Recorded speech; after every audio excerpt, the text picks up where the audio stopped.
EDF Iron Rain. There's a lot to unpack here. There's a lot of things that are very similar to previous EDFs and a lot of new stuff. It seems like the plot is much more important this time. There are actually cutscenes in this game, which is new for the series.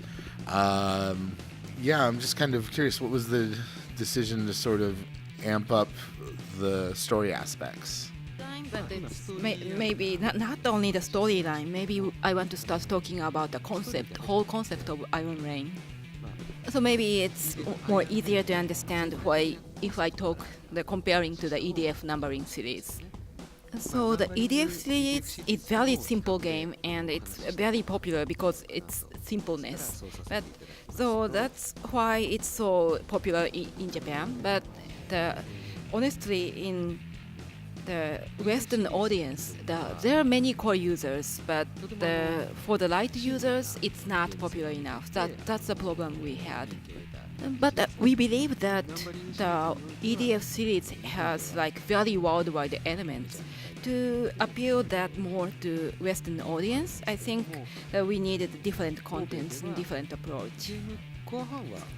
One of those approach is like enrich the storyline, as you said, and the other, in addition to that, we change the location from Tokyo and Japan to like somewhere more familiar to the Western audience, maybe like San Francisco or LA, and we also change the characters from the Japanese to the customized version that you can pick and from many different races or the gender, so the user can find their avatars easily.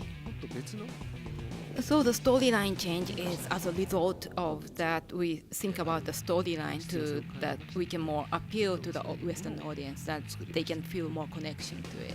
Since you say you were designing this more towards a Western audience, did you research or study or watch any American action films or anything like that? Like pop culture influences from the U.S. to sort of get a feel for what your audience might enjoy here in America? So we did not do any like a special research, but we analyze the users and we kind of listed up what kind of elements is more appealing to the Western users. I think you just played like a competition mode. That's one of them. So the player versus player modes were made specifically for an American audience? That's exactly right. So another thing I noticed is the Air Raider class it's been replaced by a new class that can call in insects, like giant insects, as its overdrive power. What was the decision to remove the Air Raider class, and where did you come up with the idea for the new class? So we actually did not eliminate the air raider. In IR, everybody can be the air raider. The means that in Iron Rain, no matter which PA gear you put on, that you can use any weapons, because like a numbering series like EDF5 depends on the soldier type. There's a limitation that which weapon you can use, but the IR is different. Any PA gear that you can use any weapons. So like the Comet Raider or the calling the vehicles or making the air explosions. That's in the item mode. No, it's not the weapon. So everybody can be the air raider. So that also means that the jet lifters is in the air raider. So you can make some like a flying air raider as well. So we did not eliminate the air raider, but because of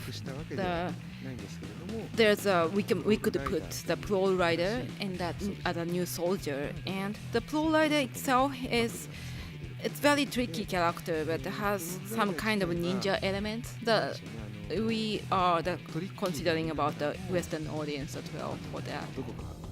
There was a little Attack on Titan influence in the character because you can shoot out those hooks and sort of swing yourself through an arena. Is there any truth to that? Did you guys have a little Attack on Titan influence there? if we say that we didn't considering the Attack on Titans, maybe it says that you are lying. So we did. Yes, we did. Is this part of the overall history of EDF, or is this its own separate story that exists within its own universe? And if it is part of the universe, where does it fit within the continuity? I think it's a very good question, and it is a whole new universe. So that we didn't not want to change the numbering series, and it keeps going on, and it has their own universe. We didn't want to change it. We want to protect the worldview of the numbering series. And the Iron Rain, if it's accepted by the Western audience, it's going to maybe like Iron Rain 2 and 3, but it's going to be very separate universe than numbering series. So we can confirm Iron Man 2 and 3 right now then? That's what we hope, but it all depends on how Iron Rain is going to be. So we hope that we can make the Iron Rain 2 and Iron Rain 3. Were EDF 5 and Iron Rain in development at the same time? And if so, what unique challenges did that produce, and how did the two games influence each other?